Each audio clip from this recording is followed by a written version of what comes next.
అవసరమా అని. కానీ ఈరోజు చూడండి, గ్రామ స్థాయిలో ఏ కార్యక్రమం జరిగినా ఎవరు పనిచేశారో ఎవరు పనిచేయలేకపోయారో పార్టీకి నేరుగా తెలుస్తుంది. ఈరోజు క్లస్టర్లో మనం మహానాడు ఏర్పాటు చేసుకుంటే దానికి ఎవరు వచ్చారు ఎవరు రాలేకపోయారు కూడా నేరుగా పార్టీకి తెలిసే పరిస్థితి. అందుకే పార్టీ చరిత్రలో ఎప్పుడు లేని విధంగా ఒక మండల్ పార్టీ అధ్యక్షురాలు శ్రీదేవి గారిని ఏకంగా పాలిట్ బ్యూరోకి తీసుకొచ్చిన ఘనత మన నాయకుడు చంద్రబాబు నాయుడు గారిది. అంతేకాదు పార్టీ ఆవిర్భావం నుంచి ఏకంగా సీటు పొత్తుల్లో పోయినా అండగా నిలబడి ఎక్కడ కార్యకర్తలు చెక్కు చెదరకుండా మా మంగళగిరి నియోజకవర్గంలో క్లస్టర్ ఇన్ఛార్జ్గా పనిచేసిన ధనంజయ్ గారిని కూడా ఏకంగా పాలిట్ బ్యూరోకి తీసుకొచ్చిన ఘనత మన నాయకుడు చంద్రబాబు నాయుడు గారు. నిజం గడప దాటే లోపల అబద్ధం ప్రపంచం చుట్టూ తిరిగి వస్తుంది. ఈరోజు మనం చూస్తున్నాం ఆ సైకో పార్టీ, క్షమించాలి గొడ్డలి పార్టీ, ఆ గొడ్డలి పార్టీ ఎలాంటి కుట్రలు చేస్తున్నాయో మనందరం చూడాలి. మనందరం అప్రమత్తంగా ఉండాలి. ఎవరు ఊహించిన విధంగా 150 రోజుల్లో మనం డిఎస్సి నిర్వహించి మనం ఉపాధ్యాయులకి ఆఫర్ లెటర్ ఇచ్చాం. ఆ గొడ్డలి పార్టీ నాయకులు వెళ్ళి ఏకంగా 200 కేసులు మన పైన పెట్టారు. డిఎస్సి అడ్డుకోవాలని ప్రయత్నించారు, కానీ ఎక్కడా వాళ్ళు అడ్డుకోలేకపోయారు. అందుకే ఇప్పుడు కొత్త డ్రామా తీసుకొచ్చారు డిఎస్సి పైన. అందుకే చెప్తున్నా, సైకో నీది 10th క్లాస్ పేపర్ లీక్ చేసిన బ్యాచ్, నాది స్టాన్ఫర్డ్ హిస్టరీ ఉన్న బ్యాచ్. టీచర్ని లిక్కర్ షాప్ ముందలు నిలబెట్టిన ఘనత మీది. టీచర్ని సింగపూర్కి ట్రైనింగ్ పంపించిన ఘనత మాది. 5 ఏళ్ళలో ఒక్క టీచర్ పోస్ట్ భర్తీ చేయలేని ఘనత మీదవుతే, మేము అధికారంలోకి వచ్చిన తొలి సంవత్సరంలోనే 16,000 టీచర్ పోస్టులు భర్తీ చేసిన ఘనత మాది. జాబ్ క్యాలెండర్ అని సాక్షి క్యాలెండర్ మీరిస్తే ఏకంగా సంవత్సరం పూర్తయిన తర్వాత అద్భుతంగా 10,000 ఉద్యోగాలతో జాబ్ క్యాలెండర్ కూడా విడుదల చేసిన బ్యాచ్ మాది. భూమి కంటే ఎక్కువ భారం మోసేది మహిళ. కొంతమంది మహిళలు కించపరిచే విధంగా తెలుగు వాడుక భాషలో కొన్ని పదాలు వాడతారు. గాజులు తొడుక్కున్నావా, చీర కట్టుకున్నావా, అమ్మాయిలాగా ఏడవద్దని మాట్లాడతారు. నేను అనేక ప్లాట్ఫామ్స్లో దీని గురించి మాట్లాడా. ఈ పదాలకి ఫుల్ స్టాప్ పెట్టాల్సిన బాధ్యత ఇక్కడ ఉన్న మనందరిపైన ఉంది. మహిళల్ని గౌరవించాల్సిన బాధ్యత మనందరిపైన ఉంది. మనం చూసాం. నేను విద్యాశాఖ మార్చులు అయిన తర్వాత స్కూల్ బుక్స్లో ఇంటి పనులన్నీ ఆడవాళ్ళు చేసే ఫోటోలు ఉండేది. అలాంటిది ఇప్పుడు 50% చేశారు. అంటే 50% ఫోటోలు ఆడవాళ్ళు చేస్తున్నారు, 50% ఫోటోలు మగవాళ్ళు చేస్తున్నారు ఇంటి పనులు. ఎందుకంటే మార్పు మన ఇంటి నుంచి మొదలవ్వాలి. మార్పు అనేది మన పాఠశాల నుంచి మొదలవ్వాలని బలంగా నేను నమ్ముతున్నా. మన పార్లమెంట్లో మహిళా బిల్ కేంద్ర ప్రభుత్వం, ఎన్డీఏలో ఉన్న పార్టీలందరూ మద్దతు తెలిపి మహిళల కోసం రిజర్వేషన్ డీలిమిటేషన్ బిల్ మనం ప్రవేశపెట్టాం. మనం స్త్రీ శక్తిని నమ్ముకున్న వారం. ఆ బిల్కి సంపూర్ణ మద్దతు మనం తెలిపాం. కానీ ప్రతిపక్షంలో ఉన్న కాంగ్రెస్ పార్టీ, దాంతోపాటు ఉన్న కొంతమంది అలయన్స్ పార్ట్నర్స్ అందరూ ఆ బిల్లు ముందరికి వెళ్లకుండా చేశారు. అందుకే ఈ వేదికగా నేను ఒక ప్రతిపాదన చేస్తున్నా. రాబోయే రోజులు పార్లమెంట్లో బిల్ పాస్ అయినా అవ్వకపోయినా తెలుగుదేశం పార్టీ కనీసం 33% స్థానాలు మహిళలకి రిజర్వ్ చేయాలని నేను ఈ సభాముఖంగా తీర్మానం చేస్తున్నా. అంటే కనీసం 33% సీట్లు మహిళలకు అందించాలని. I strongly believe that the next era of Indian politics belongs to women leadership. India took a historic step by bringing the Women's Reservation Bill. Our vision is clear.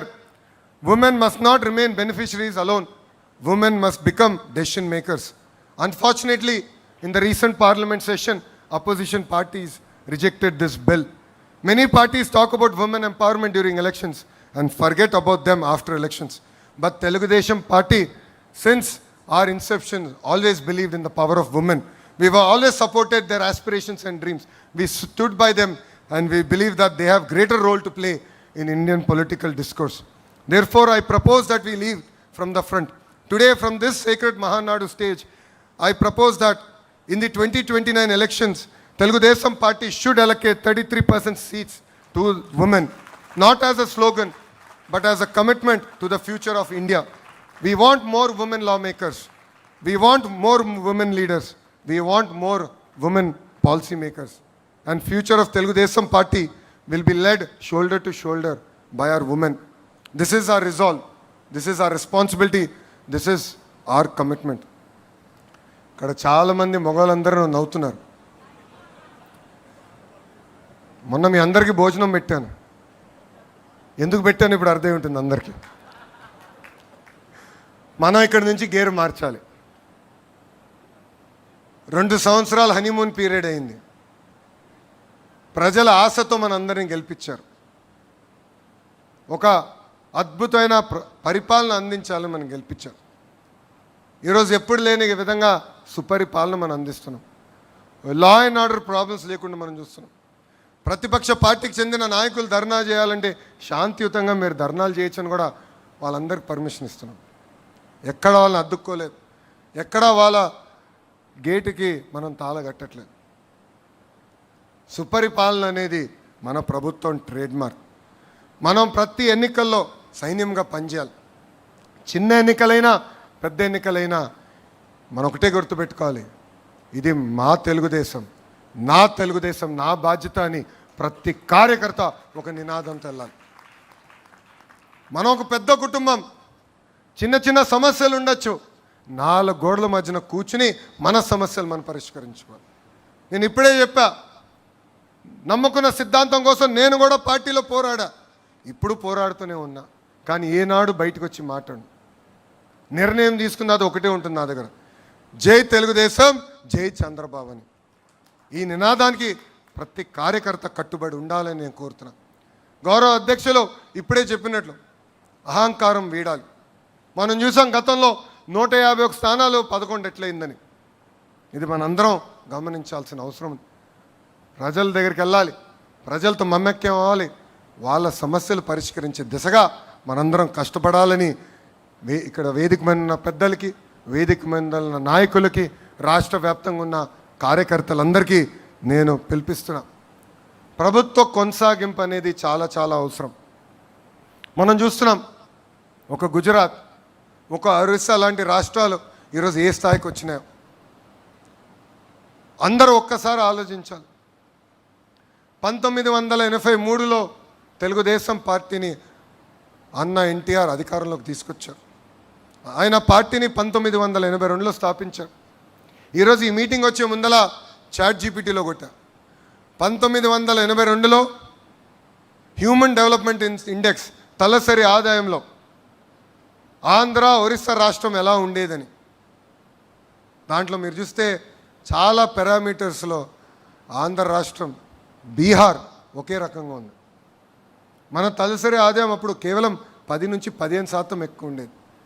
అలాంటిది తెలుగుదేశం పార్టీ అధికారంలోకి వచ్చింది కనుకనే, ప్రజలు ఆశీర్వదించి దీవించి మనకు అవకాశం ఇచ్చారు కనుకనే ఈరోజు ఆంధ్ర రాష్ట్రానికి ఈ స్థాయి వచ్చింది. ఇంకా బీహార్ వెనకబడే పరిస్థితికి వచ్చింది.